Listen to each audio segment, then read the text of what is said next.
Climax. Même dans mes pires cauchemars, je crois que ça ne ressemblait pas à ça. Alors j'ai découvert Climax à Strasbourg en projection presse à 9 h du matin, encore à moitié alcoolisé, et après avoir dormi seulement 4 heures.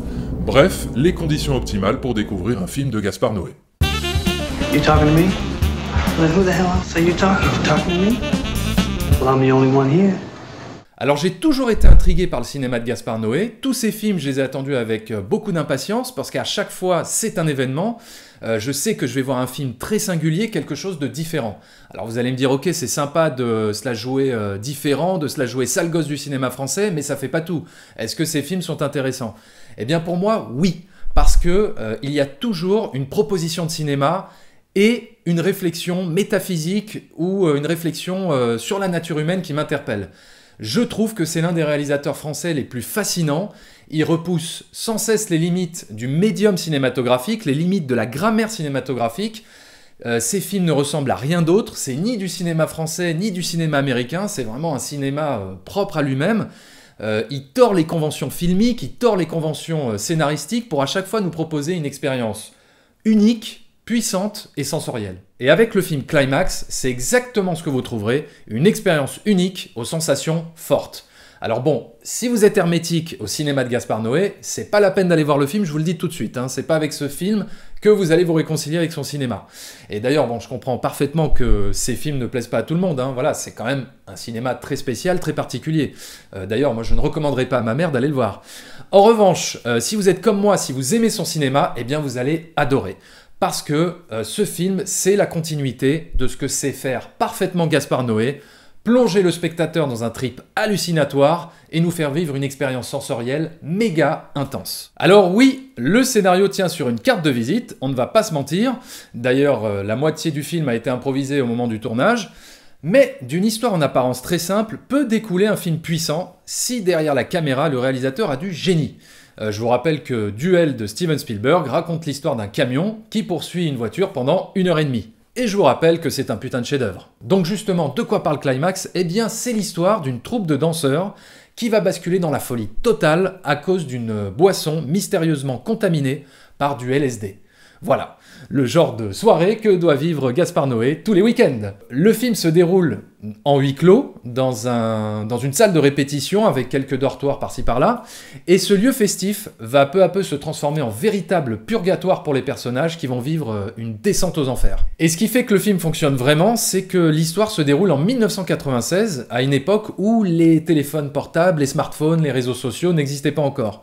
Voilà, au milieu des années 90, personne n'avait de téléphone sur soi, donc quand tu faisais un bad trip, eh bien c'était un peu compliqué en tout cas un peu plus compliqué qu'aujourd'hui de prévenir quelqu'un. Alors c'est un petit détail, mais ça apporte encore plus de crédibilité au film et ça renforce justement ce sentiment d'inéluctabilité. Et c'est bien là où se situe l'horreur du film. Quand tout le monde est fou, quand il n'y a plus personne de lucide, eh bien il n'y a aucune issue, puisque tout le monde est dingue. Donc que faire quand tout le monde est drogué, quand plus personne ne peut rattraper l'autre?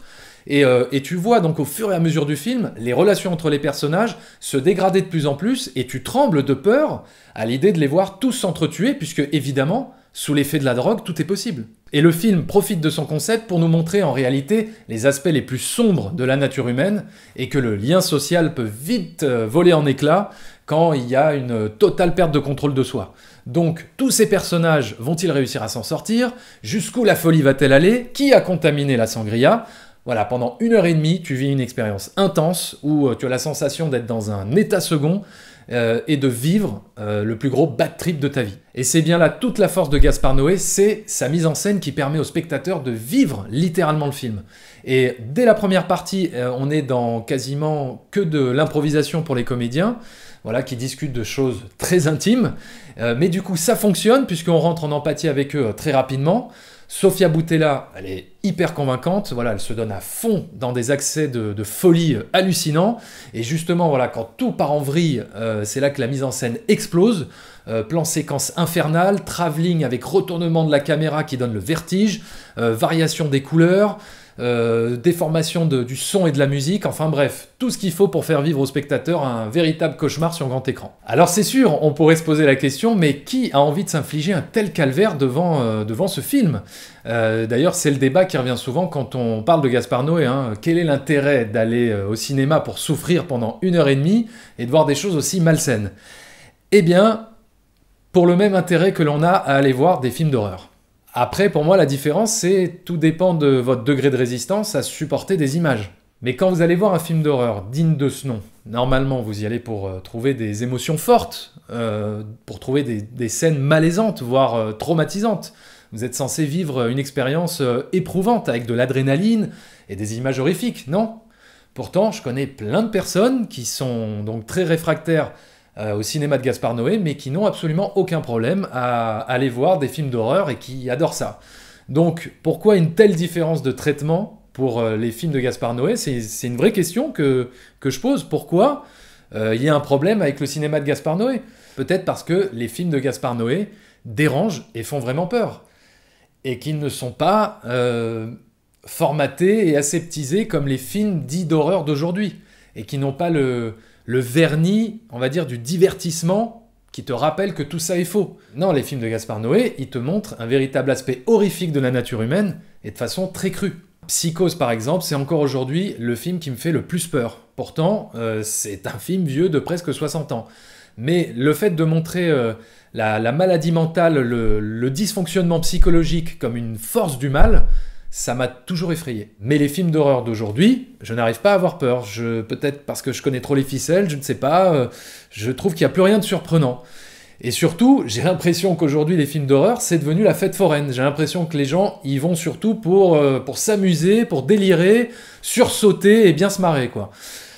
Alors, je suis pas contre un bon petit délire de temps en temps de train fantôme, quoi, mais je trouve ça trop lisse pour vraiment avoir peur et être traumatisé, quoi. C'est trop lisse. Vous ne trouvez pas que c'est trop lisse? Tiens, t'as sursauté là, mais t'en feras pas des cauchemars. Alors qu'avant, dans les films de David Cronenberg, les films de Dario Argento, c'était surtout des films qui te dérangeaient, des films qui te traumatisaient, avec une imagerie super glauque. Ce que je ne retrouve pas tellement aujourd'hui dans les films d'horreur. Et tiens, 2 jours avant de voir Climax, j'ai vu le film La Nonne, en projection presse dans le cadre du Festival du film fantastique de Strasbourg. Et donc je vois ce film, mais j'ai absolument rien ressenti. En plus d'être un film con, ça ne m'a pas fait peur une seconde. Parce que c'est que des jumpscares et que des scènes prétextes pour te faire sursauter. Mais sursauter ne veut pas forcément dire traumatiser. À l'inverse du film de Gaspard Noé, où j'ai eu la trouille en permanence, parce que justement, ces films sont capables de t'emmener loin dans la véritable horreur. Et ça, sans avoir recours forcément à des litres d'hémoglobine et à tomber dans le gore. Non, juste par la puissance de la mise en scène. Donc finalement, je reviens sur ce que j'ai dit. Si vous aimez vraiment les films d'horreur, si vous aimez avoir peur, si vous aimez les sensations fortes, eh bien, allez voir Climax. Vous aurez exactement ce que vous cherchez parce que justement, Climax est construit comme un film d'horreur. C'est pour toutes ces raisons que je donne à Climax 4,5 sur 5. Boum! Voilà, n'hésitez pas à me dire dans les commentaires ce que vous avez pensé du film. Et puis, pour ceux qui n'ont pas encore vu Climax, qu'est-ce que vous pensez du cinéma de Gaspard Noé? Est-ce que vous êtes plutôt fan? Est-ce que vous êtes plutôt réfractaire? Qu'est-ce qui vous dérange dans son cinéma? Est-ce que c'est une grosse arnaque? Est-ce que c'est juste un sale gosse? Dites-moi, on en parlera, on en débattra. Voilà, la semaine prochaine, je reviendrai sûrement pour vous parler en avant-première du film Predator de Shane Black. Et puis voilà, cette semaine, il y a quand même pas mal de films à aller voir aussi. J'aurais bien voulu aller voir le Jacques Audiard, mais je n'ai pas eu le temps. Voilà, pas mal de films qui sont sortis au cinéma, assez intéressants. Donc j'ai envie de dire, Netflix, c'est bien, le cinéma, c'est mieux. Le slogan à 2 balles. Allez, ciao. Do it again. In time. No, now.